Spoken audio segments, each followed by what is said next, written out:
छोटे से गांव में रमेश अपनी माँ शांति देवी और एक छोटा भाई राजू और एक बहन मीरा के साथ रहता था। रमेश एक ईमानदार और मेहनती किसान था।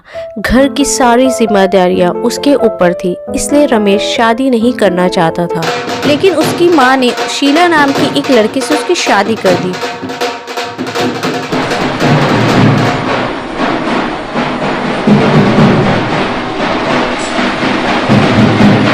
शीला देखने में बहुत सुंदर थी और अपनी मीठी बातों से बहुत ही जल्द सबका दिल जीत लिया। रमेश और शीला की शादी के बाद कुछ दिनों तक तो सब कुछ ठीक था, लेकिन धीरे धीरे गांव में अजीब घटनाएं होने लगी। उस गांव से हर दिन एक बच्चा गायब होने लगा। सब गांव वाले बहुत परेशान हो गए थे। उन लोगों की समझ में नहीं आ रहा था कि बच्चे कहाँ गायब हो रहे हैं। रमेश भी आहिस्ता आहिस्ता बीमार रहने लगा। रमेश की माँ एक रात अचानक जब उठी तो उसने देखा कि शीला कहीं बाहर जा रही है। ये शीला इतनी रात में कहाँ जा रही है? जब शांति देवी ने उसके कमरे में जाकर देखा तो वो शीला अपने कमरे में सो रही थी। रमेश की माँ की समझ में कुछ नहीं आया। अगली सुबह गांव की एक औरत रोते हुए उसके पास आई। क्या हुआ विमला, क्यों रो रही हो? शांति, मेरा पोता कल रात से नहीं मिल रहा है। सब जगह देख लिया, पता नहीं कहाँ चला गया। हर दिन कोई ना कोई बच्चा गायब हो रहा है। मुझे तो लगता है इस गांव में कोई डायन आ गई है। ऐसा बात है तो चल पंडित जी के पास चलते हैं, वही हमें कुछ बताएंगे। गांव की कुछ और औरतें भी आ जाती है। सब मिलकर पंडित जी के पास जाती है।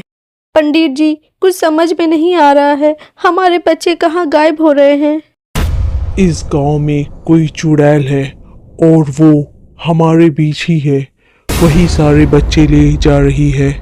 चुड़ैल हमारे बीच? चुड़ैल का नाम सुनते ही सारी औरतें डर गई। आपके कहने का मतलब है हम में से कोई चुड़ैल है? मगर पंडित जी, बच्चे तो 1 महीना से गायब हो रहे हैं। जब से ये शांति देवी के बेटे की शादी हुई है तब से ही बच्चे गायब हो रहे हैं। इसका मतलब शांति देवी की बहू चुड़ैल है? अरे तुम लोग क्या बकवास कर रही हो? मेरी बहू चुड़ैल नहीं, ये नहीं हो सकता। ये कहकर शांति देवी वहां से चली जाती है।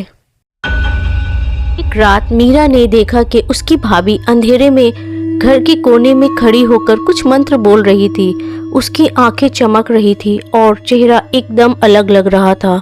मीरा ने ये बात अपनी माँ को बताई, लेकिन उसकी माँ ने कहा, बेटा शायद तुम्हें कोई वहम हुआ है। लेकिन मीरा को लग रहा था कहीं कुछ गड़बड़ जरूर है। रात जब मीरा सो रही थी तो अचानक से उसकी आंख खुल गई। उसने देखा कि राजू बेड पर नहीं था। उसने सोचा कि राजू वॉशरूम गया होगा। बहुत देर तक मीरा उसका इंतज़ार करती रही।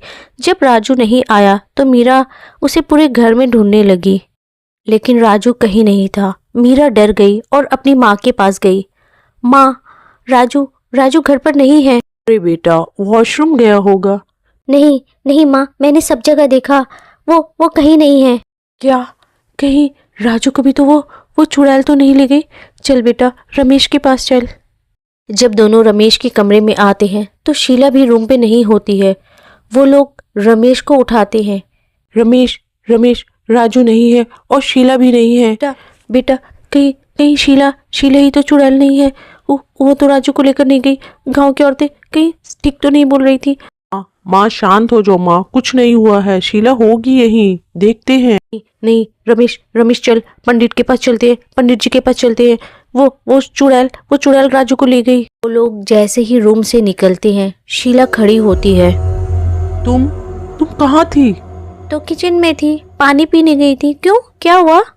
राजू नहीं है, राजू गायब हो गया है। क्या, राजू भी गायब हो गया? शीला, हम लोग पंडित जी के पास जा रहे हैं, तुम भी चलो। रमेश, मुझे लगता है हमें पुलिस के पास जाना चाहिए, ना तो पंडित जी के पास। अभी सो जाओ, सुबह चलते हैं। शीला ये कहकर अपने रूम चली जाती है। उन लोगों को शीला का व्यवहार कुछ अजीब लगता है। सुबह वो लोग राजू को बहुत ढूंढते हैं, लेकिन राजू कहीं नहीं मिलता है। अगली रात जब सब सो रहे थे तो मीरा की नींद दरवाजे की आवाज़ से खुल जाती है। वो देखती है कि उसकी भाभी बाहर जा रही थी। मीरा उसका पीछा करती है। मीरा देखती है कि शीला जंगल में एक गुफा के अंदर जा रही थी। मीरा उसका पीछा करती है। मीरा देखती है कि उस गुफा के अंदर एक जगह बहुत सारे बच्चे बंद हैं जो अब तक गांव से गायब हुए थे, और उन बच्चों में राजू भी था। मीरा देखकर दंग रह जाती है। वो वहाँ छुप जाती है।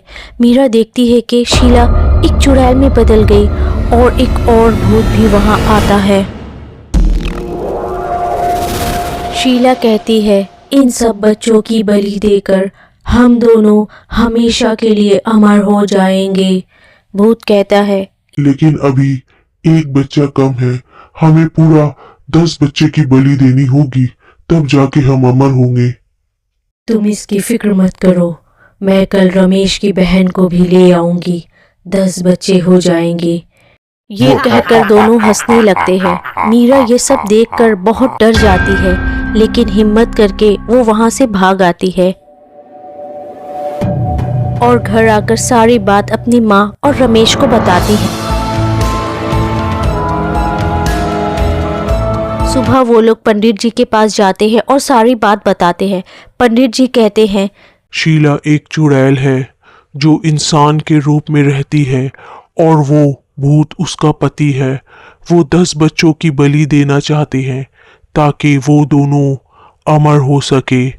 हमें उन दोनों को एक साथ उसी गुफा में खत्म करना होगा। पंडित जी मीरा से कहते हैं, मीरा, ये काम तुम्हें करना होगा।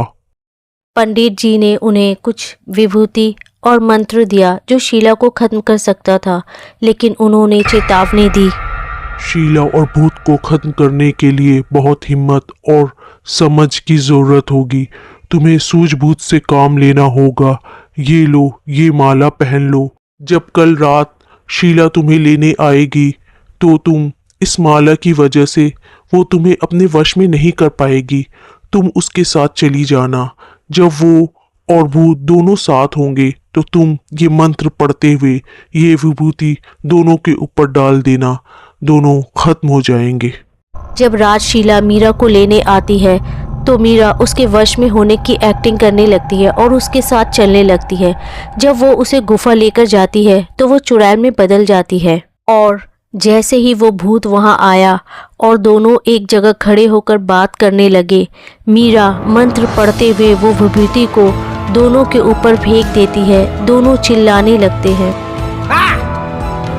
और देखते ही देखते दोनों जलने लगते हैं। पंडित जी, शांति और रमेश भी वहां आ जाते हैं। दोनों के जलते ही सब बच्चे होश में आ जाते हैं। सब लोग मीरा की बहादुरी की बहुत तारीफ करते हैं और सब बच्चों को लेकर गांव वापस चले जाते हैं। गांव वाले अपने बच्चे को देखकर बहुत खुश होते हैं, लेकिन रमेश बहुत उदास था क्योंकि उसकी बीवी चुड़ैल निकल गई।